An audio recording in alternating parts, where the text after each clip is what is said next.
All right. Now, if I can start by acknowledging that today I come to you from Ngunnawal country, and I pay my respects to Aboriginal and Torres Strait Islander elders, past and present, as I come to you from their land here in the nation's capital. I'd also like to thank ITECA, who has generously hosted me in their offices today, so that I can come to you as I am in Canberra for the AIEC conference.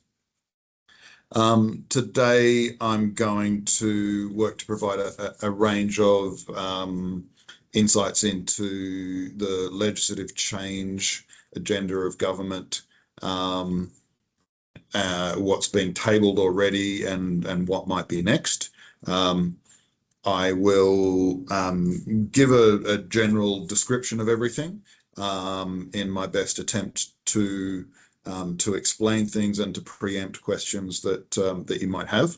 But if you do have questions as I go, either just pop your hand up or pop a question in the chat. But I'm sure we'll have time at the end to talk through matters. Before I do all of that, though, I just want to take a couple of minutes for a few internal matters, if you would indulge me. You've all, I am sure, heard by now, seen the notices, received the emails and the calendar invites, letting you know that on October 28th, at 2 p.m. on Sydney time, which is, it's 2 p.m. now, just to synchronize your time devices. English Australia Limited will be holding its annual general meeting. It's really vital that we get a representative from every member to come to the meeting. There will be a vote, an important vote at this AGM. The AGM notice and details you can find on the homepage of the website, and you can register there and fill in forms. Really importantly, at this AGM, the board have made the recommended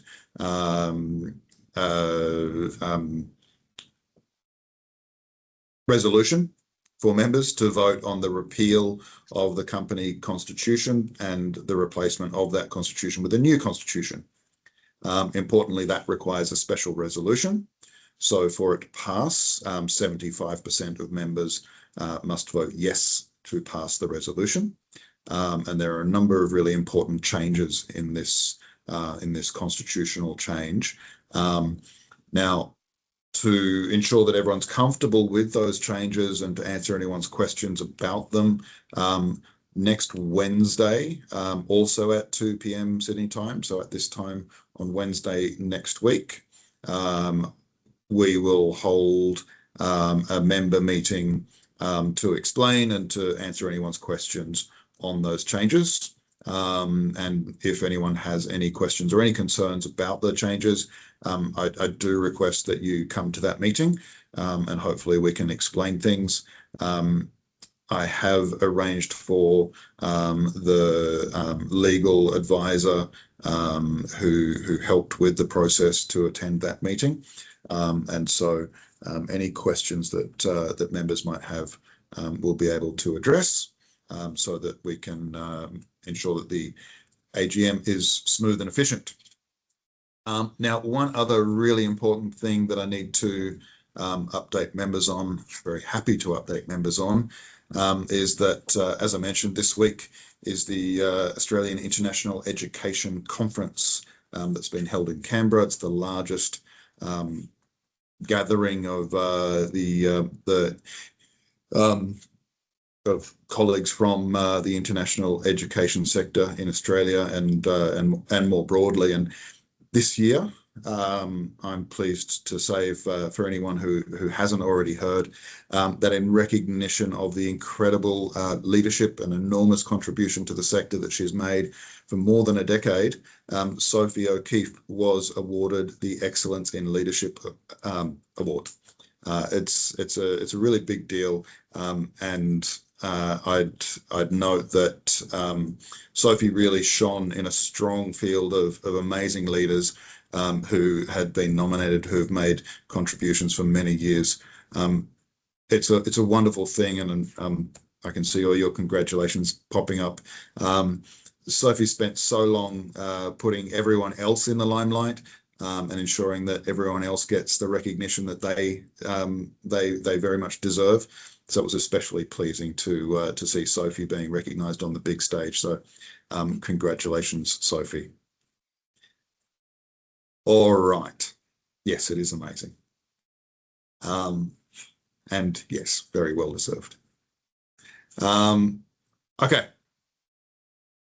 Now, the bill.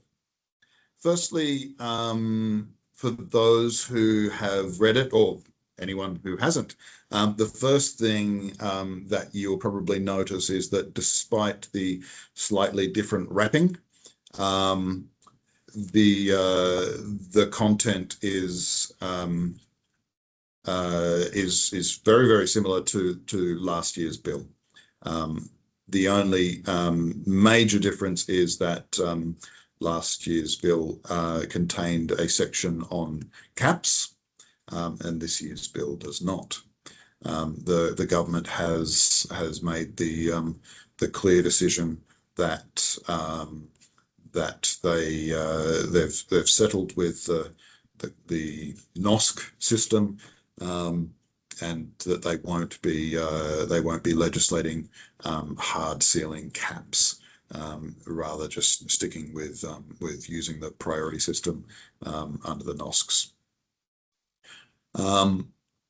There have been a few minor changes in response to the feedback that government received through that lengthy process. For those of you who were otherwise occupied, there were 3 Senate hearings. The Senate committee received over 250 submissions, and there was lengthy both public and in Parliament debate before the LNP joined the Independents and the Greens to say that they would not support the bill, and so it never went up. I'm going to work through the various parts of the bill. As I say, if you have questions, pop up your hands. If I miss them, feel free to unmute yourself and just tell me to stop talking so you can talk. All right. The first part of the bill that I would draw your attention to is the commencement date. That bill is due to commence the day after it is signed by the Governor-General. That means that feasibly it could be enforced relatively quickly, assuming it hits no hurdles in Parliament. Now, obviously, the government holds the vast majority of the seats and can easily pass anything through the House that they wish. After it passes the House, it will go to the Senate, where my assumption, and I think the general assumption, is that there'll be little inclination in the Senate to vote against it or to push it to a committee for a further review. Were that to happen, obviously, all bets are off and it's going to be an extended process, but my assumption is that it will pass without too much further ado and will be pushed into law. The next thing I would draw everyone's attention to is the agent definition. The agent definition is basically the same definition as in the 2024 bill. And for those who read or heard me speak on last year's bill, you would remember that English Australia was fairly critical of the definition. That opinion is unchanged, as is the definition that they've put forward again. Now, I would note that I'd put that into the context of this definition is a significant improvement on the current definition.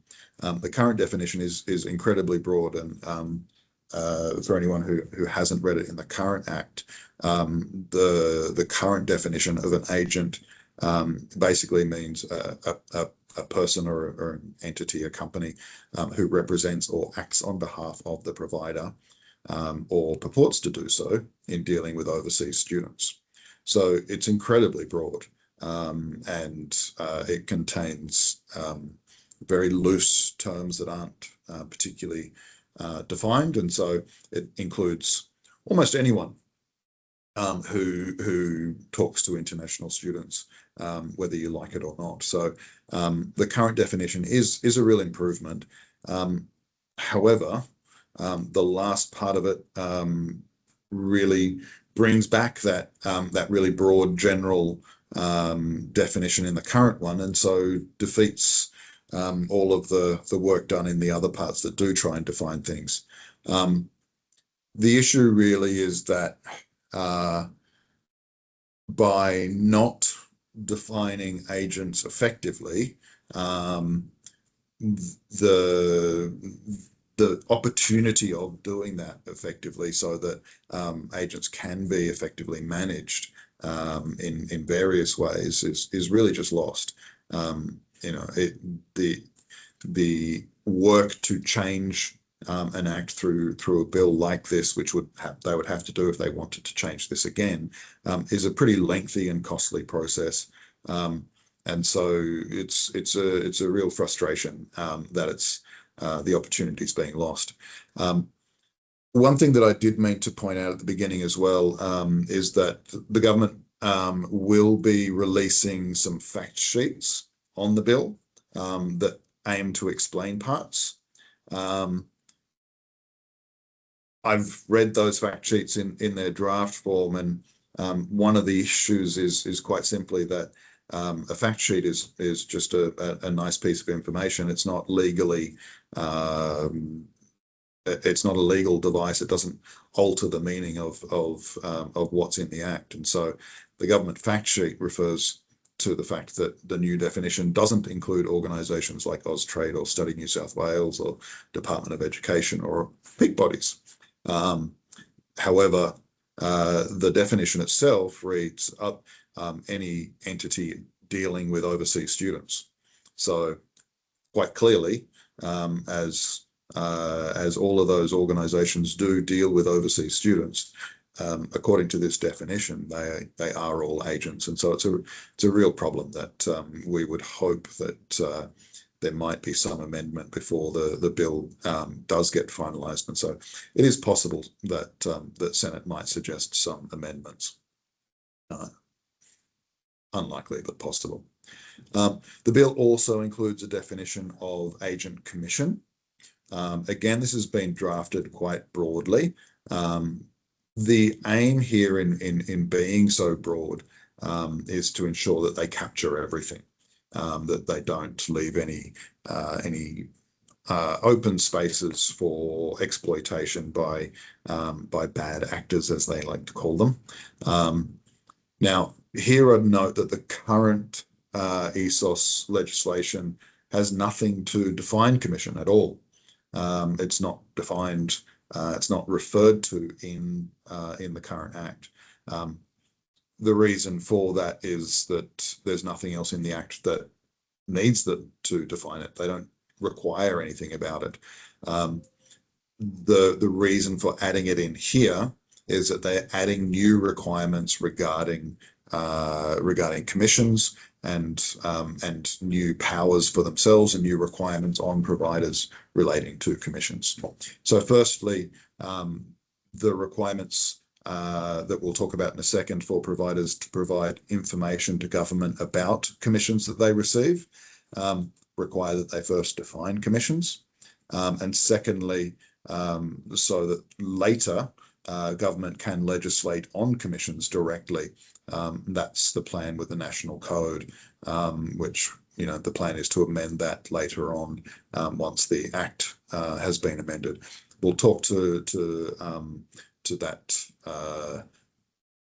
intent of government to legislate to prohibit onshore commissions for transfers later on. But again, if you've read the definition in the current bill, the new definition is really quite broad, and again it does create that that issue of have they made it actually meaningful. And so there are a few things in there, and you can see what government is trying to do when they say any consideration or benefit, whether monetary or non-monetary, can be counted as commission. And what they're really trying to capture there is clever ways that providers or agents might find to avoid mentioning commissions by offering discounted fees and so on. Now, one of the little things here to note, and I would say that this is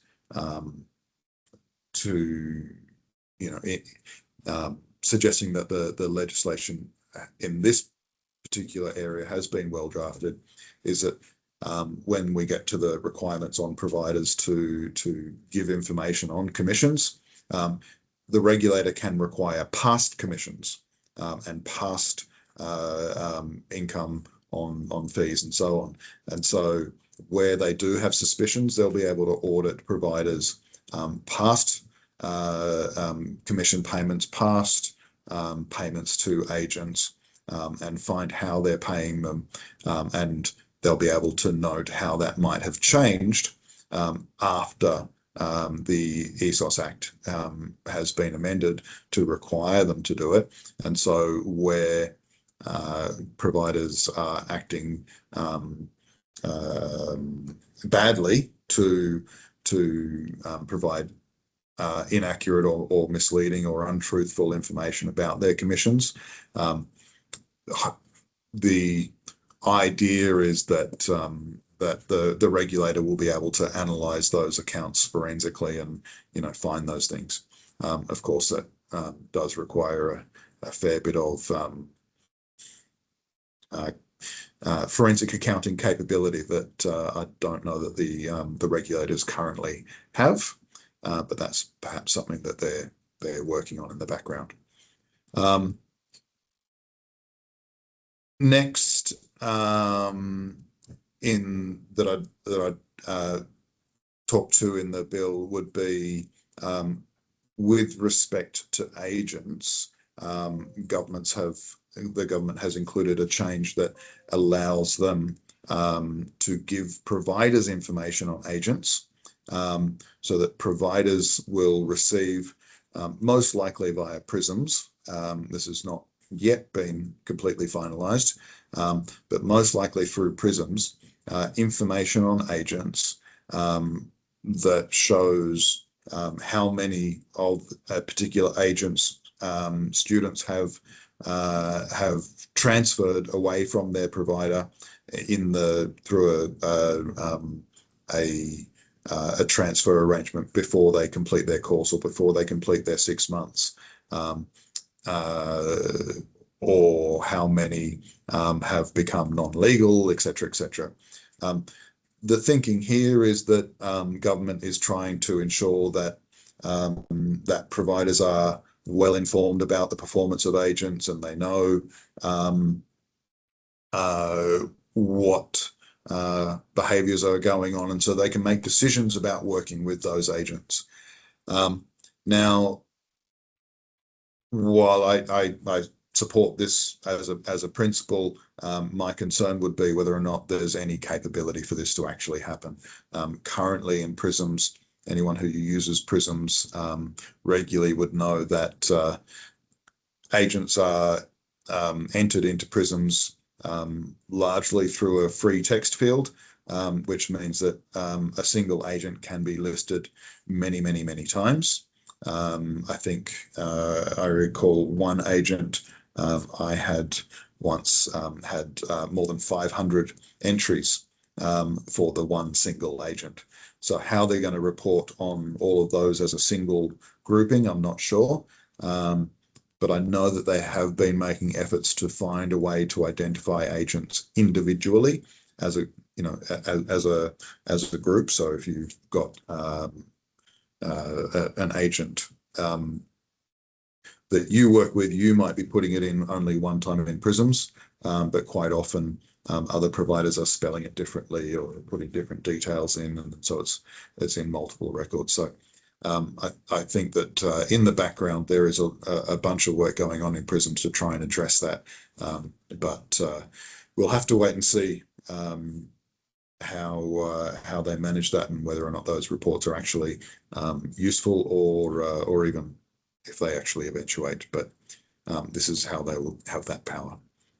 The next one I would draw your attention to, a really important one, is a requirement that providers inform the regulator if they have joint ownership of an agency.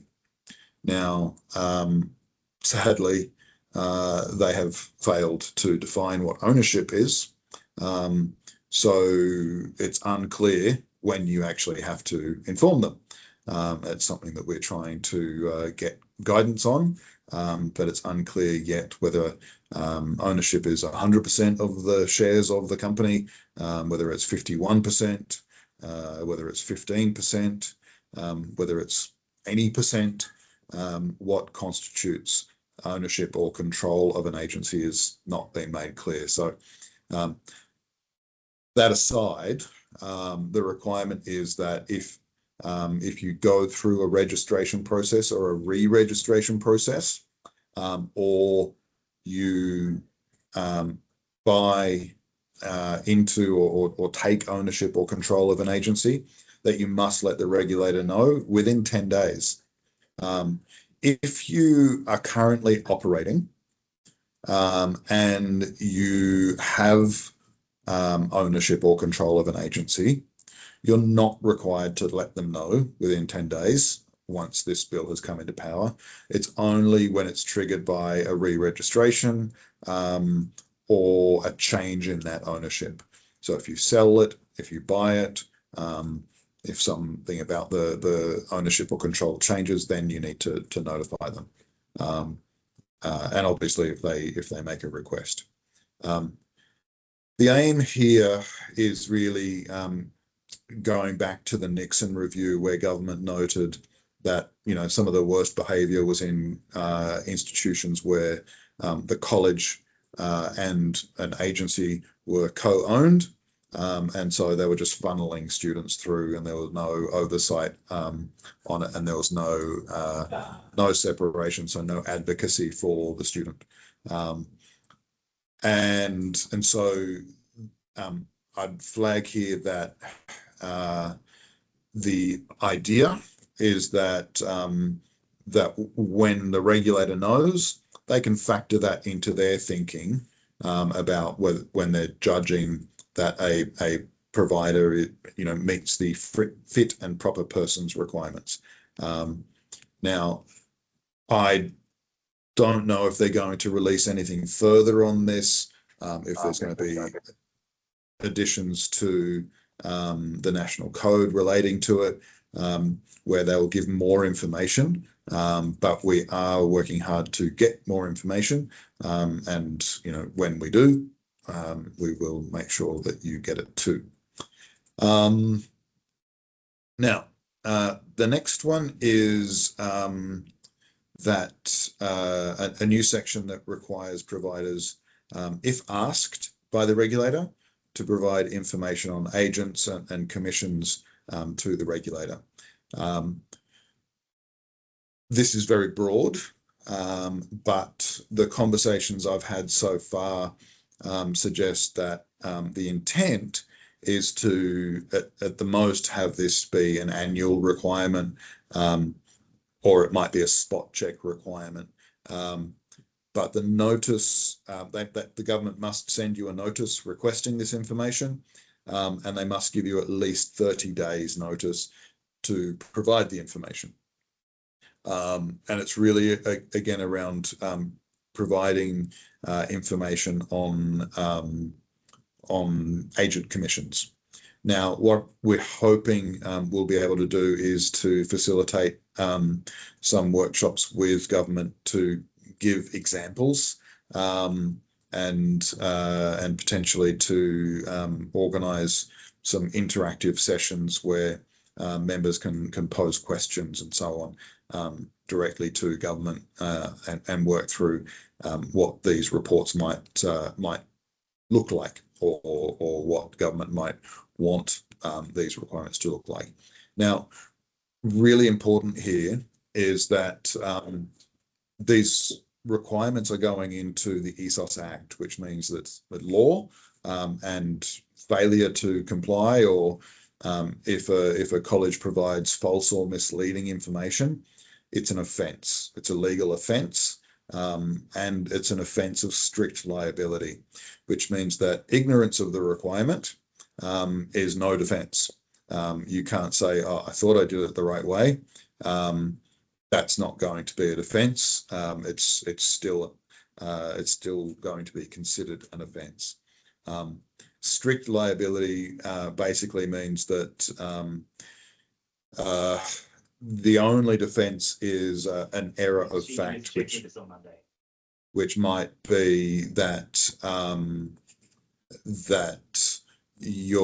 I don't know, perhaps your information system, your computer system provided you with incorrect information, and you can demonstrate that effectively.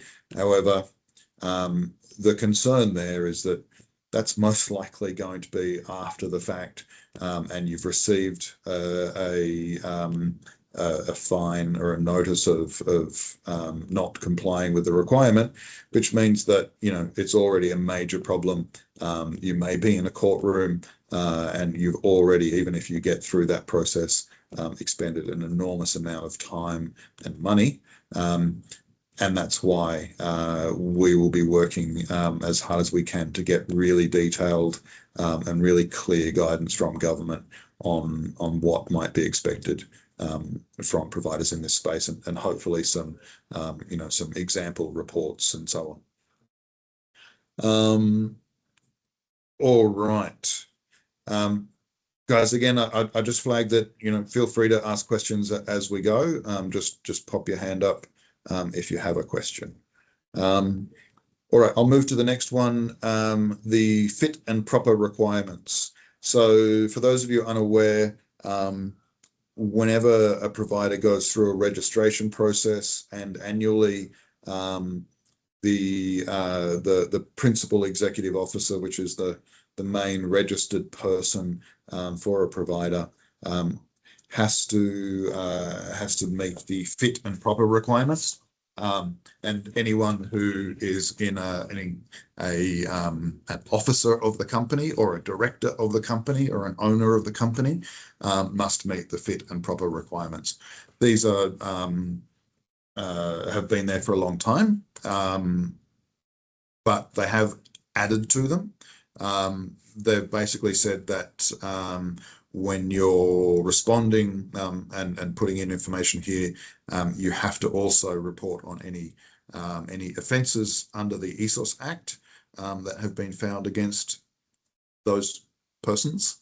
Any offence under the slavery or slavery-like conditions, trafficking in persons and debt bondage, or the criminal code, offences under the Corporations Act, and offences under a legislative instrument made by the Minister for Education. That's really referring to some of the other things that are in the Act and the Bill, where they can create a piece of legislation, and we'll talk to those in a second. But I don't think there's anything of concern here. In fact, I think this is probably a good thing, and it's surprising that this wasn't required in the first place. Now, the other thing I'd flag here is that this can and likely will stop if a person is under investigation for these things. It's not just whether you've been proven guilty, but if you're under investigation for these things, they must be flagged. And if you're going through a registration or a re-registration, that can be paused and not the processing not happen until that investigation is complete. And again, you know, I'd suggest that that's quite reasonable. It won't impact ongoing registrations, but it will impact new registrations at the very least. All right. Now, the next part is a big part, and this is the part that gives the minister the power to suspend processing of applications for registration. The power here is quite a long section of the bill, and there's basically a range of different things that the minister can do in terms of telling the regulator not to accept any new applications for new registrations, not to accept applications for new courses or new locations. This would be done by the minister creating a legislative instrument. Doesn't need to go through Parliament, but it's basically a law that tells the regulator how to act. A little bit like a ministerial directive. Now, this is a part that I would suggest is a major problem, and that we've advocated quite hard against. While I'd acknowledge that there's certainly reasons for being able to pause the receipt of new applications, I think that the power to stop ongoing processing is a real issue. That the concern that English Australia has put forward as other peaks, that it would disincentivize investment in the sector, because you have to obviously invest a lot of money to get a new course up or get a new provider up, and if that can be submitted and then the regulator just decide, or the minister decide, hey, we're going to put a pause on that for 12 months, that can be a very costly thing for providers. So English Australia will continue to try and convince government to amend this section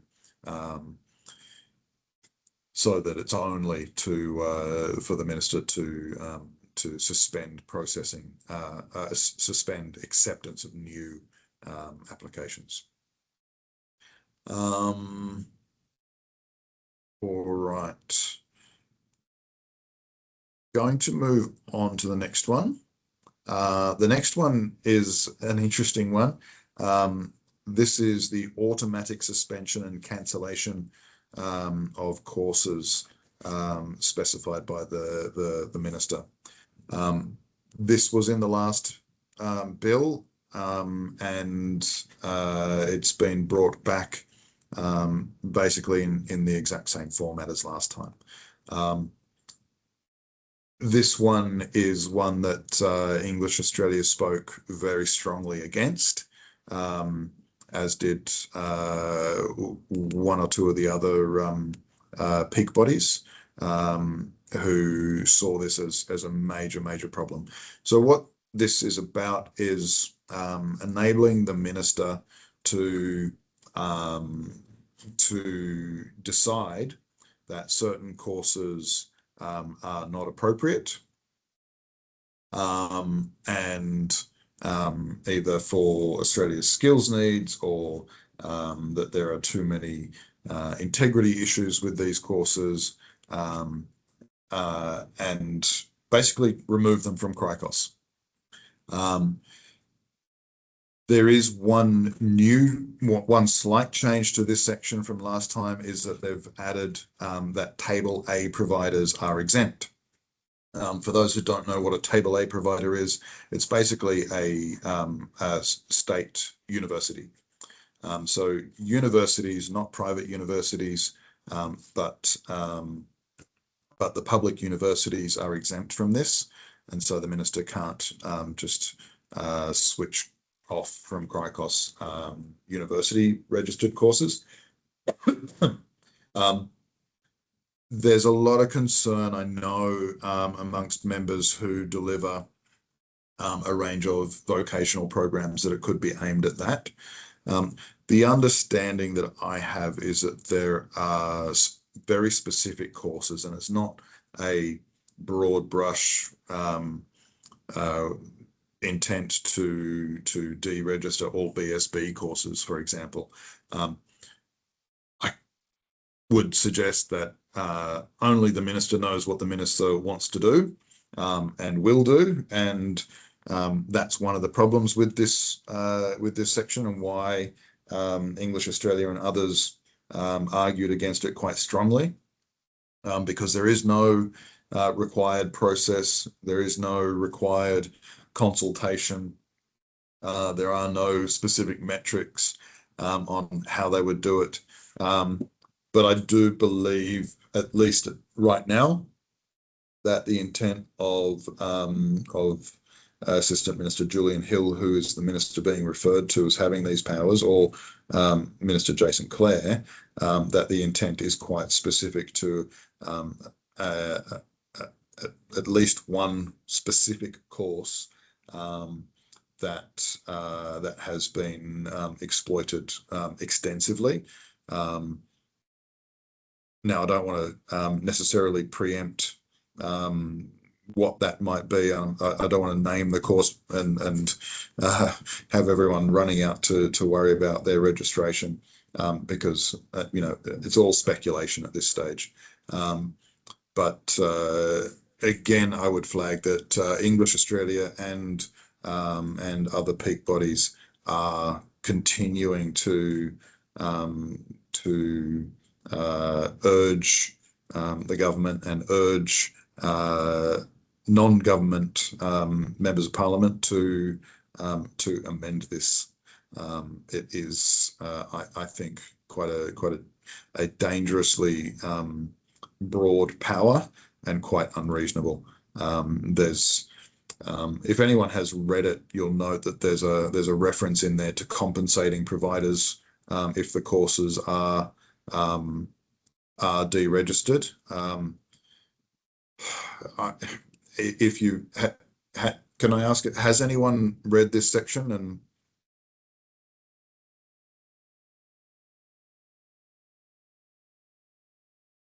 no? All right. I'll leave it there then. But I think it's quite a frustrating section. But I'd also acknowledge that we don't have much ability to force it to be changed at this stage. All right. The next requirement is where are we up to? The automatic cancellation of oh, sorry, no, the next requirement, I skipped one, is basically a prohibition on registration of new providers who haven't delivered to domestic students for at least 2 years. Now, importantly and obviously, ELICOS is exempt, as are foundation programs. They're not included in this at all. So largely it's talking about vocational programs and higher ed programs. Again, English Australia has strongly objected to this, and while ELICOS is exempt, I would note that there are very few today pure ELICOS colleges, and so in the interests of our members, we have voiced quite loudly and clearly that this is not a good idea. Having said that, it won't have any impact on members who contain their operations to their current registration. So it won't have any impact on ongoing registration. It'll only have an impact if you want to register a new vocational or higher ed provider. And it will basically make that somewhat impossible considering the difficulties of getting funding and so on for delivering to domestic students. All right. Now I'm going to move on in the interest of time. The next one is an automatic cancellation of a provider if it does not deliver or provide any courses within a 12-month period. Slight changes to how this was done last time, and that's really down to how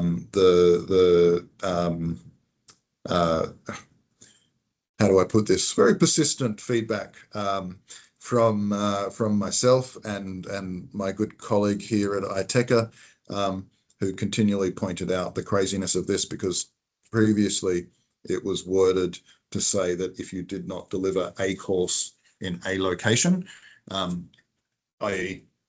Any course, any single course in any location that was registered for 12 months, all of your courses at all locations would be deregistered.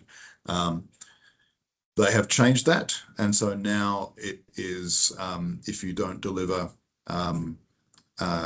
any courses at any locations, you'll be deregistered.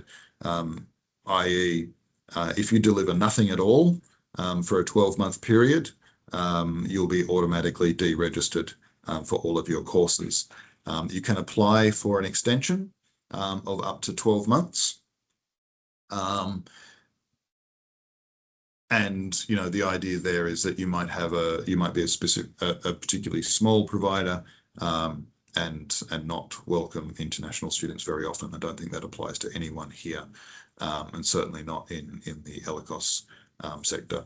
Now, the aim here is a little bit unclear. Government has said that they're trying to ensure that there aren't dormant providers that are being exploited for nefarious purposes. I'm just not really sure what nefarious purposes might be used by a provider that actually does nothing. It seems like a lot of energy to achieve little. But at the very least, we did manage to get that one changed so that it won't cause any issues. So I know that previously a number of members contacted me quite concerned that they had a course on scope that they haven't delivered in a while, and they were worried, do I need to remove that from scope? I know that some people had, for example, Cambridge Proficiency, which doesn't run very often. And so if that hadn't run in 12 months, that was a real risk under the last drafting, because not running your Cambridge Proficiency in one of your locations would have deregistered you completely from Cricos in the previous version. So now we've managed to get them to fix that one. Small wins. All right, the next one is and last one really is around registered higher ed providers needing to be authorized before they can offer courses, higher ed courses offshore. And this is really to address those T&E operations, but also those operations where Australian qualifications are delivered through partnerships and so on. None of this has any relationship to ELICOS courses, so that's irrelevant. Sorry, I just saw a question pop up on the shelf inactive to clarify. Courses on scope do not need to be deregistered or suspended. That's correct, Apana. So if you've got a course or a couple of courses, like, as I said, like a proficiency course or like well, I think a Cambridge Proficiency is probably the most common one that I was asked about last year. If that one hasn't had any students in for a while, you don't need to deregister it. As long as you're delivering at least a course in a location in Australia to an international student, even if it's just one student within a 12-month period, that's fine. In fact, another change to this one is that the period isn't a set period. The period the 12-month period only begins when you have no students currently enrolled in any courses at any locations. So if you have a moment in time where you have no students enrolled in any of your courses at any of your locations in Australia, then the clock starts ticking. And if that stays the case for 12 months, then at the end of that 12 months, then you would automatically have all of your courses deregistered. Now, I think you've got to give 90 days notice, but leading up to that, if you saw that was going to be the case and you didn't want it to happen, you would then just apply to the regulator and say, hey, I need an extension. This is what's happening. And they could provide up to another 12 months. So yeah, short answer, no, you don't need to go out and deregister anything. All right, now I'm going to pause there for a second because we've got about, we've only got 10 minutes left, and ask if there are any questions about anything that I've mentioned to do with the bill. I'm going to take a drink of water. Excuse me.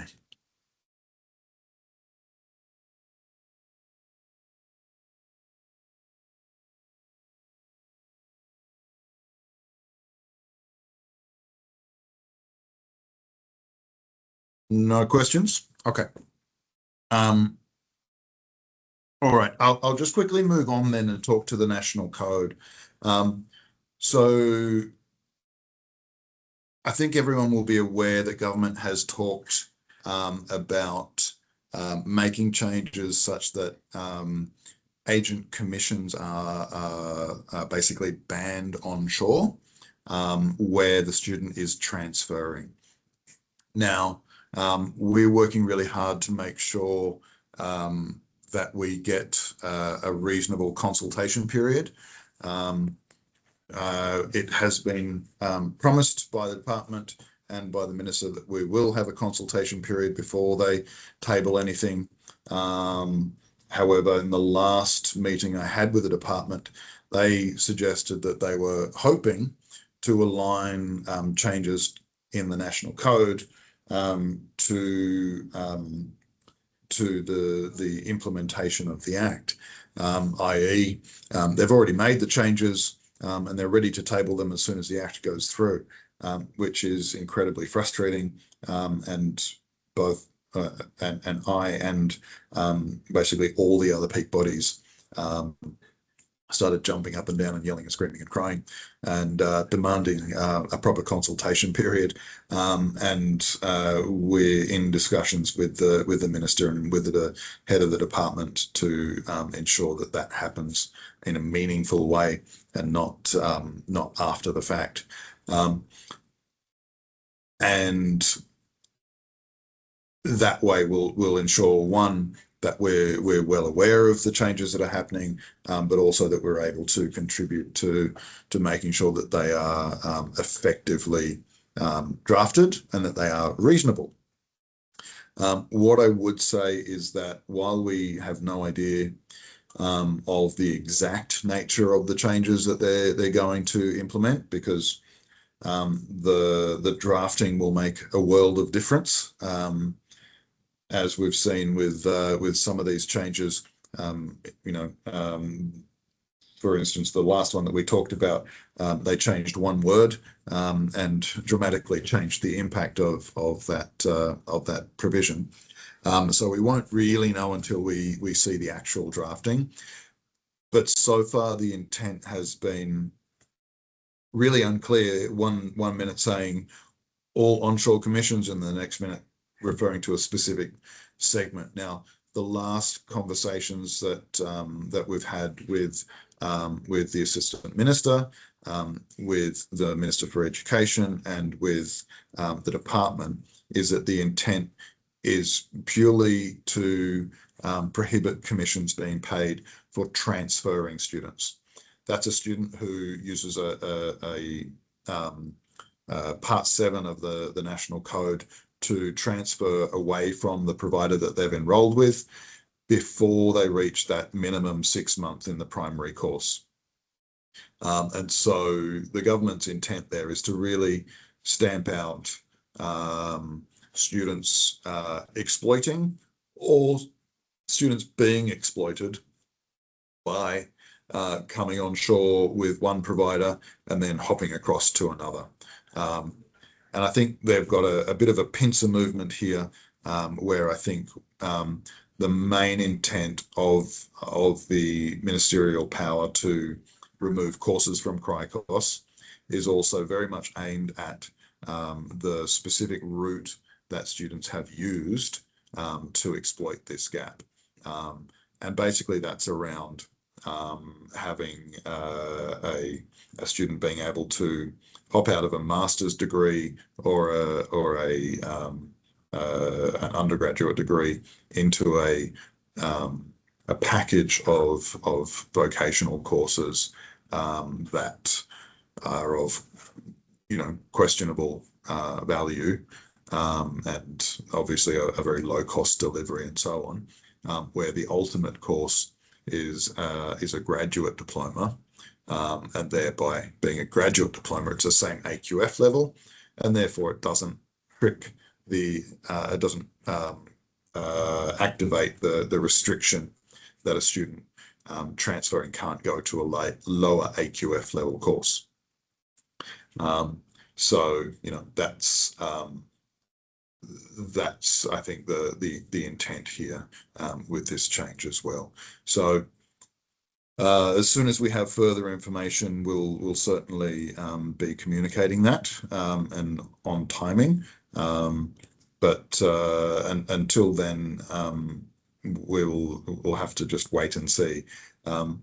The suggestion so far is that that's really the only change to the National Code that's intended, other than some basic changes around aligning with the new ESOS Act once the bill has taken force, and there'll be more just numbering and so on, making sure that all the parts that refer to other parts are referring to the right parts. I don't know yet of any other substantive changes to the National Code that are planned. Again, we're hoping for a consultation period, because there may well be some parts that members would like to see changed, or that might be changed in a way that could help ensure quality providers are better protected. The last thing that I'll raise, and it's not really the focus of this meeting, but I think it's something that we all want to know about, which is around the visa situation, what's happening with the visa fee. Unfortunately, I have no update. The last conversation I had with the Assistant Minister was about 2 weeks ago, and it was really around the issue that they're having internally, where basically the computer system, a very, very, very, very, very old computer system, is struggling with the logistics of splitting out ELICOS and other short non-award courses in terms of the fee.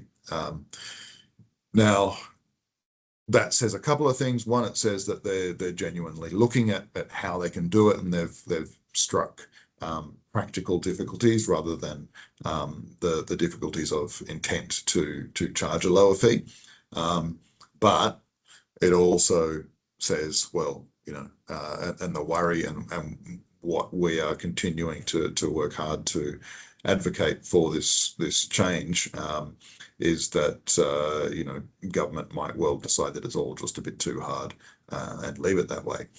So I do want members to rest assured that the efforts to convince government of the importance of this change are not slowing down in any way, shape, or form. And in fact, I'm going to be sending out in the next couple of weeks a survey to members to gather some information on the impact of the changes on staff numbers, and on your organisations and so on, so that we can use that as lobbying to other parts of the government. For instance, if we can go to Treasury and talk about the broader economic impact, particularly at a time when the government has just had to announce that Australia has the highest unemployment rate for about 5 years. And we can point to the visa fee causing a solid chunk of unemployment, and so use that to try and advocate from multiple angles. Now I have just seen a couple of questions pop up. Do you have any updates on the increase on study limits for visitor visa holders or dependent guardian visa holders? So for visitor visa holders, that effort didn't get very far, unfortunately. The minister was initially quite receptive to it, but the department's particularly unreceptive to it. I did have to acknowledge that they had good reasons for that one, and the main thing being the concern around non-student visa holders not having the same protections that student visa holders have.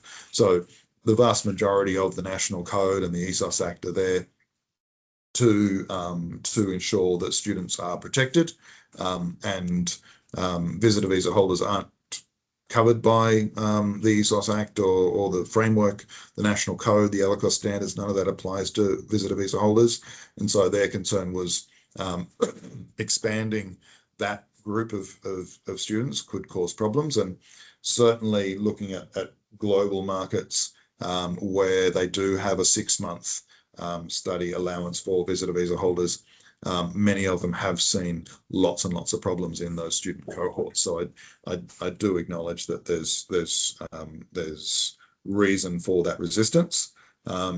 We are working hard to also get government to make some amendments to the visa decision-making process as well, I would flag, so that not only is the visa fee more reasonably priced for ELICOS students, but the process is more reasonable too. i.e., we don't want to see students being refused for reasons that might be sensible if a student was going to an $80,000 5-year program ending in an engineering degree. If they're coming for a 3-month, 4-month course in ELICOS, they're not going to see a salary increase or a new job out of that. So it's ludicrous to refuse them on those grounds. And we've had really good response from government. And in fact, my last meeting with Assistant Minister Julian Hill was really around what methods he uses to ensure that happens. And he was weighing up whether the most efficient means, and most likely that's going to lead to some procedural instructions which sit below the MD 106, the ministerial directive on the genuine student requirement, and sort of say, when you're making decisions, you need to be sensible, and here are some things about ELICOS that should be taken into account. Ian, there is a new ministerial direction coming. We've been told that's basically just MD 111 needs to be updated. So MD 111 is the replacement to the hated MD 107. MD 111 says once you reach 80% of your NOSC, you'll go to priority level 2 in visa processing. MD 111 refers to the year 2025, and so they need to replace it with one that refers to the year 2026. There are a couple other minor changes, like students who are in school programs in Australia will be forever exempt from being counted towards an OSC. So if they go on after they finish school here in Australia to a university program or a vocational program, they won't count to that provider's NOSC. There's transnational, the T&E students as well. But as far as we know, there are no other changes coming in that ministerial directive, so it'll just be an update to 111. For those who are dropping off or have dropped off, thank you very much for joining us. I'm sorry I've gone over a little bit. Any other questions before we finish off?